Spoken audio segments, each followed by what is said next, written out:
What's up, everybody? Mike Somich coming at you for RacingDudes.com for another preview of a big-time stakes race. This time, we're going to head to Kentucky Downs, Sunday, September 11th, race number 10. We've got the Grade 3 Ladies Marathon, and this one starts with Family Way, the 8-horse, 3-2 on the morning line. Last time we saw Family Way was at Churchill Downs, the Grade 1 Beverly D.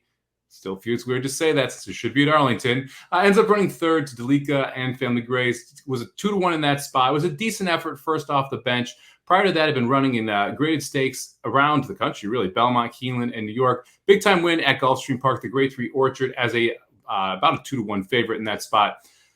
This is an interesting spot for Family Way to show up at. I'm surprised we're seeing her at Kentucky Downs, although she is 1-for-1 over this distance, and that really may prove the key. She won this race back last year, 2021. It's a big-time payday for her. So we know she likes the track. We know she likes the course. We know she likes the distance, and she's got the most talent in this field. She could be awfully tough. That's why you're staring at that 3-2 number in the morning line.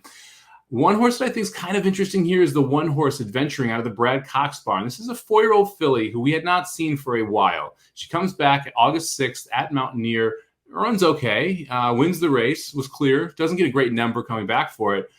But she decides to show up here about a month later and take on a group of decent horses for a monster $550,000 purse.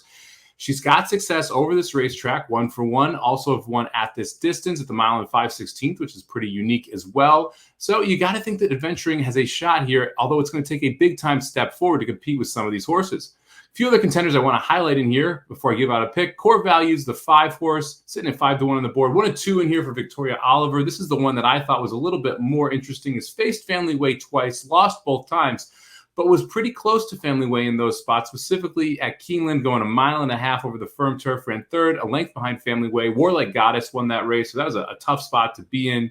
She wasn't great last time out, but she's got back races that makes it sense that Core Values would hit the board here. The 7, Stand Tall, out of the George Arnold barn, had an absolute clunker last time out. There's really no other way to put this. Horse lost by 45.5 lengths, but when you're talking about betting, that can sometimes be a good thing. If you draw a line through that performance, the other performances fit with this group from an underneath perspective. I don't think Stand Tall is that long of a shot to end up finishing third or fourth here in this spot. So I think Stand Tall is worth playing underneath here. Look, I can't get around the 8-horse Family Way. She's just the best horse in this field, the most consistent horse in this field. 3-2 is a little bit short of a price. So for me, I'm going to take a little bit more of a chance. I'm going to play a Cold Exacta 8 into the 1-horse Adventuring. Who's most likely going to be your second choice on the board here. I think this Brad Cox horse is going to take a big-time step forward. And then I'll play a 8-1-5 Tri Cold as well, see if we can get a decent number there with Core Values in the third spot. Thank you very much for checking out this preview of Sunday's Grade 3 Ladies Marathon over at Kentucky Downs. Make sure you're checking out RacingDudes.com for all of our stakes previews over this weekend. And make sure you're checking out Dudes Who Bet Daily every Wednesday through Sunday at noon Eastern with our best bets around the horse racing and sports world. We'll see you at the track.